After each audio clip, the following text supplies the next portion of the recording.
Rejoignez dès à présent la grande famille des abonnés de votre chaîne Sika TV sur les réseaux sociaux. Sika TV, le vrai visage de l'actualité en Afrique, est en direct et en replay sur YouTube. Abonnez-vous et cliquez sur la cloche de notification pour ne rien rater. Nous sommes également présents sur Facebook et sur Twitter.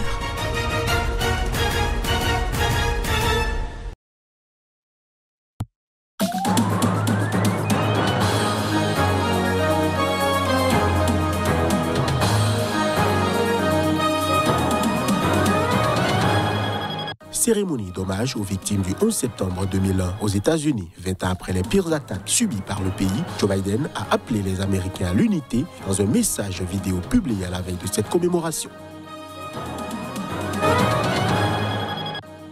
La peine de mort, c'est la sentence infligée à 4 militants séparatistes présumés au Cameroun. Ils ont été condamnés cette semaine pour le meurtre de 7 écoliers il y a moins d'1 an dans une région anglophone du pays.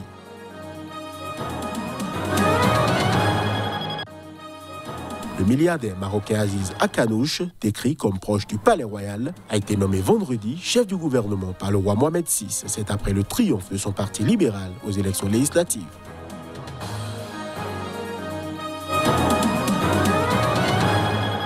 C'était là les titres de ce nouveau point de l'actualité sur Sika.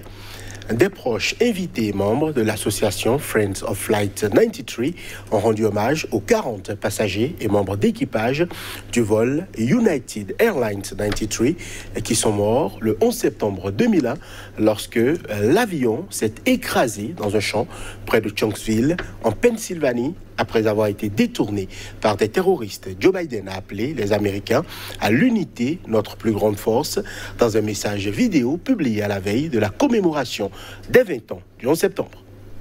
C'est pour moi la leçon centrale du 11 septembre. C'est lorsque nous sommes les plus vulnérables, l'unité est notre plus grande force, a déclaré le président américain filmé à la Maison-Blanche dans un message d'un peu plus de 6 minutes. Joe Biden et son épouse Jill se rendent sur les lieux des 3 lieux emblématiques des attentats du 11 septembre 2001 à New York, sur le site du Pentagone et en Pennsylvanie, où s'est écrasé un avion détourné par les djihadistes il y a 20 ans. Des proches, invités et membres de l'association Friends of Flight 93 ont tenu à rendre hommage aux 40 passagers et membres d'équipage du vol United Airlines 93 qui sont morts le 11 septembre 2001 lorsque l'avion s'est écrasé dans un champ près de Shanksville en Pennsylvanie. Il y a tout juste 20 ans, le matin du mardi 11 septembre 2001, les États-Unis sont la cible d'une attaque coordonnée et minutieusement préparée par l'organisation djihadiste Al-Qaïda dirigée par Oussama Ben Laden.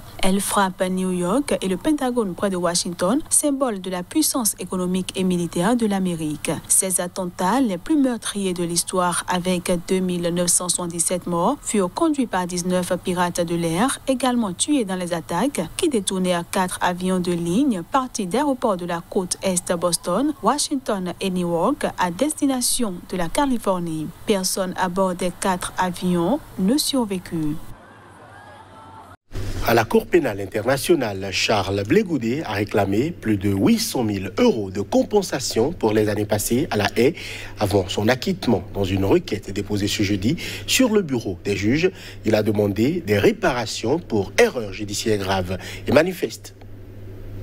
L'ex-ministre ivoirien longtemps co-accusé avec Laurent Gbagbo de crimes contre l'humanité et crimes de guerre, commis suite à l'élection de novembre 2010, a réclamé à la CPI 800 000 € de compensation pour ces années de prison. Charles Blé Goudet a été définitivement acquitté en mars dernier. Dans une requête déposée ce jeudi sur le bureau des juges, il a demandé des réparations pour erreurs judiciaires graves et manifestes. Ce n'est pas la première fois qu'un acquitté réclame des compensations, mais aucun n'a jusqu'ici réussi à prouver qu'ils avaient été victimes d'une erreur judiciaire grave et manifeste. Charles Blé Goudet s'appuie, lui, sur l'acquittement prononcé en sa faveur et celle de Laurent Gbagbo. Les magistrats soulignaient alors l'extrême faiblesse de l'accusation et critiquaient ses méthodes. S'il parvient à convaincre, l'ex-chef des Jeunes Patriotes demande 100 € de compensation pour chacune des 1778 journées passées en prison et 100 € pour chaque jour écoulé depuis sa libération le 1er février 2019. Car Charles Blé Goudet n'est toujours pas libre de rejoindre la Côte d'Ivoire faute d'avoir obtenu l'aval du gouvernement ivoirien. À cette somme, ses avocats ajoutent une compensation pour le préjudice personnel et professionnel. Il souligne notamment que ces années de prison ont entravé sa carrière politique. Au total, Charles Blé Goudé réclame donc 819 300 €. Une somme dont il promet de léguer une partie aux victimes des violences post-électorales de 2010-2011. En ce qui le concerne, l'ancien président Laurent Gbagbo ne souhaite pas enclencher une telle procédure. Je l'annonçais en titre, la peine de mort, c'est la sentence infligée à 4 militants séparatistes présumés au Cameroun. Ils ont été condamnés cette semaine pour le meurtre de 7 écoliers il y a moins d'1 an dans une région anglophone du pays. La zone est en proie à un conflit meurtrier entre l'armée et des indépendantistes. Le 24 octobre 2020, une dizaine d'hommes armés à moto avaient pris d'assaut une école bilingue de Kumba dans la région du sud-ouest et ouvert le feu sur des élèves, tuant 7 enfants âgés de 9 à 12 ans. Une douzaine d'autres avaient été blessés par balle ou à coups de machette. Mardi, un tribunal militaire a condamné 4 accusés sur une dizaine à la peine de mort avec fusillade sur la place publique, a annoncé le ministère de la Défense. Les 4 hommes présentés par l'accusation comme des séparatistes anglophones ont été condamnés pour actes de terrorisme, hostilité contre la patrie, insurrection, sécession et assassinat par le tribunal militaire de Bouéa, chef-lieu du sud-ouest. Plusieurs condamnations à la peine capitale ont été prononcées dans le conflit séparatiste qui ensanglante les régions anglophones depuis 4 ans, mais comme dans le reste du pays, aucune n'a été exécutée depuis plus de 20 ans. Les condamnés ont 10 jours pour faire appel. Le président de la commission de la CEDEAO annonce qu'il a échangé avec le président Alpha Condé à la fin d'une visite d'une délégation de la CEDEAO à Conakry suite au coup d'État militaire du colonel Mamadi Doumbouya le 5 septembre. Nous avons eu des rencontres avec le comité national de redressement et avec à sa tête bien sûr le colonel Mamadi Doumbouya, et nous avons eu des échanges très positifs. Et nous avons eu également la possibilité de rencontrer l'ancien président, le président Alpha Condé. Et donc nous avons également échangé avec lui. Et comme ce sont les chefs d'État qui nous ont mandatés de venir donc, pour cette mission, nous allons rendre compte aux chefs d'État des résultats de nos échanges. Merci beaucoup. Le président nigérien Mohamed Bazoum assure que le rapport de force a changé en faveur de l'armée face au groupe djihadiste. C'était lors d'une visite dans la région de Tillabéri, dans l'ouest du pays, particulièrement touché par des attaques ces derniers mois. Le rapport de force a considérablement changé et vous aurez constaté que l'ennemi a changé de mode opératoire, a déclaré le président Bazoum lors d'une rencontre avec des militaires déployés dans la région. Il s'agit de la première visite de Bazoum depuis son élection fin février dans la région de Tillabéri, théâtre depuis des années d'actions sanglantes de groupes djihadistes liés à Al-Qaïda et à l'État islamique, commises contre des civils et des militaires. Partout, ils s'en prennent aux paysans qui sont dans les champs des villages les plus éloignés, les plus excentrés, où ils savent qu'ils n'ont aucune chance de rencontrer nos forces. Human Rights Watch avait estimé en août que plus de 420 civils avaient été tués depuis le début de l'année dans l'ouest du Niger. Depuis le début de la saison des pluies en juin, les attaques visent surtout des civils travaillant dans des champs. Nous n'avons aucun doute quant à l'issue de cette bataille.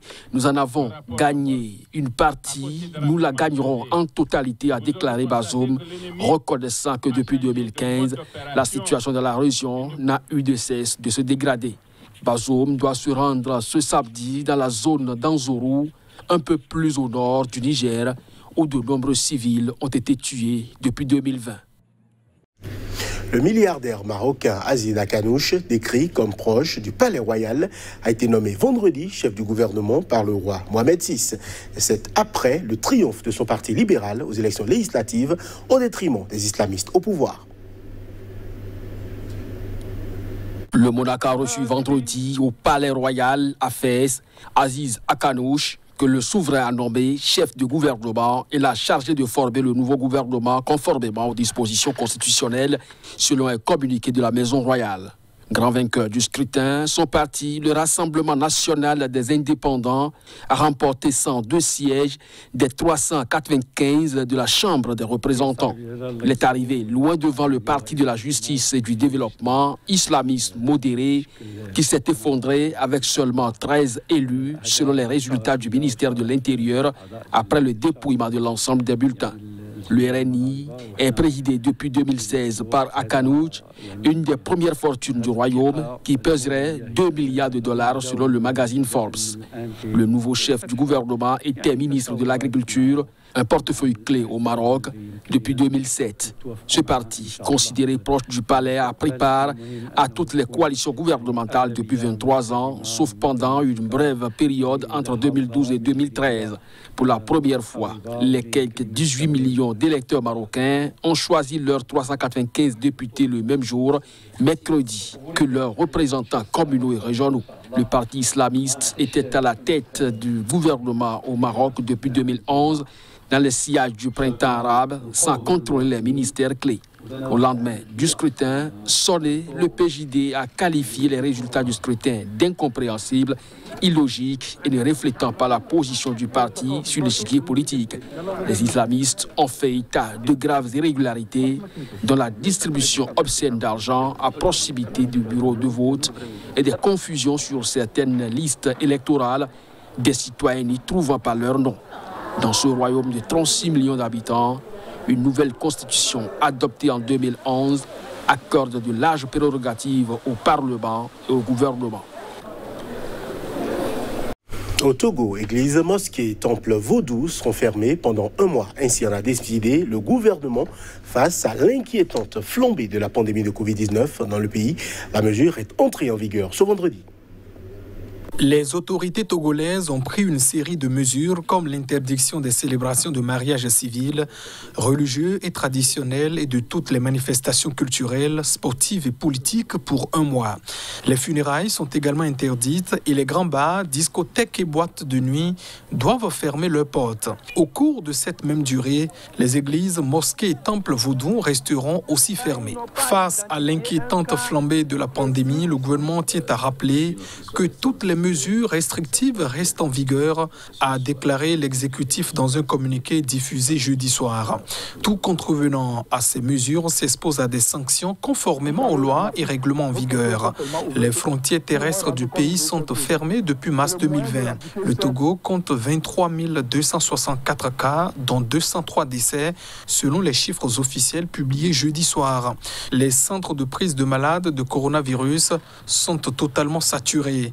Le plus grand centre de traitement des cas graves installé à Lomé n'a qu'une capacité de 200 places avec 30 places en réanimation. Le Togo a lancé sa campagne de vaccination le 10 mars dernier et multiplie les appels à se faire vacciner ces dernières semaines dans les médias. Et ce sera tout pour cette édition que nous vous remercions d'avoir suivi.